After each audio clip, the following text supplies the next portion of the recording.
pas là ce matin.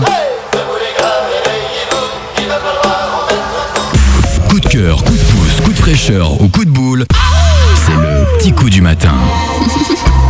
Et c'est un coup de vieux ce matin. Alors, samedi 24 juin à 22h, Mari Parker Kennedy et ses enfants débarquent d'un vol Hawaiian Airlines à Fa'a, dans le salon d'honneur à l'aéroport. Plusieurs membres de la famille Parker, originaires de l'île de Arutua, et les y attendent. Parmi eux, les parents de Mari qui verront leur fils après 53 années de séparation. Attention. Bah ouais. Retrouvailles. Alors, c'est clair, sacré retrouvailles.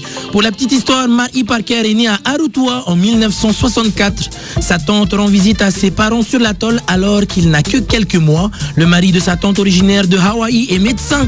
Il découvre que le nouveau-né a des difficultés à respirer.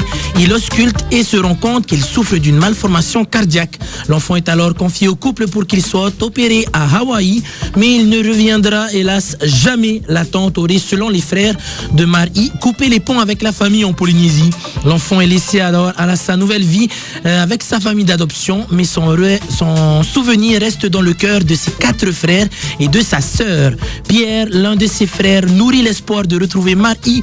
Au mois de mars dernier, c'est son épouse qui lui offre pour son anniversaire un voyage à Hawaï, l'opportunité pour lui de retrouver son petit frère. Ça n'a pas été très facile pour le rechercher, mais grâce à Internet, aujourd'hui, on peut tout faire. Arrivé à Hawaï, on a fait quelques recherches sur Internet.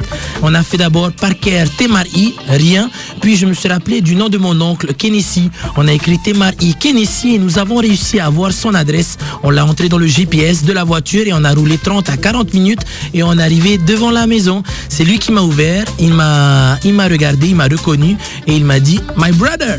Je lui ai répondu « Oui, je suis ton grand frère » et on s'est enlacés, on pleure, des pleurs de joie. 53 ans après que je retrouve mon petit frère. Ça, c'est un sacré coup de vieux. Vous imaginez bien qu'à l'aéroport, l'émotion était à son comble. Lorsque Mari ouvre la porte du salon d'honneur, il aperçoit sa mère et la prend tout de suite dans ses bras. La vieille dame de 89 ans serre son fils très très fort et l'embrasse tendrement.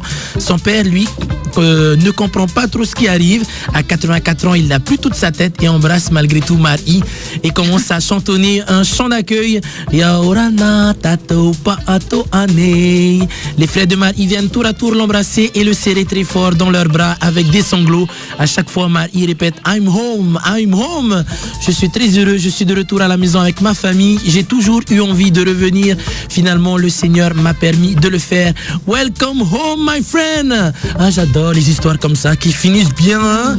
Et vous, chers amis, si vous avez également de la famille, des proches loin de chez vous, partis vivre à l'étranger dans d'autres pays, gardez contact avec, prenez-en des nouvelles, car la famille, c'est la chose la plus importante au monde et dans la vie. On ne choisit pas, mais on n'en a qu'une.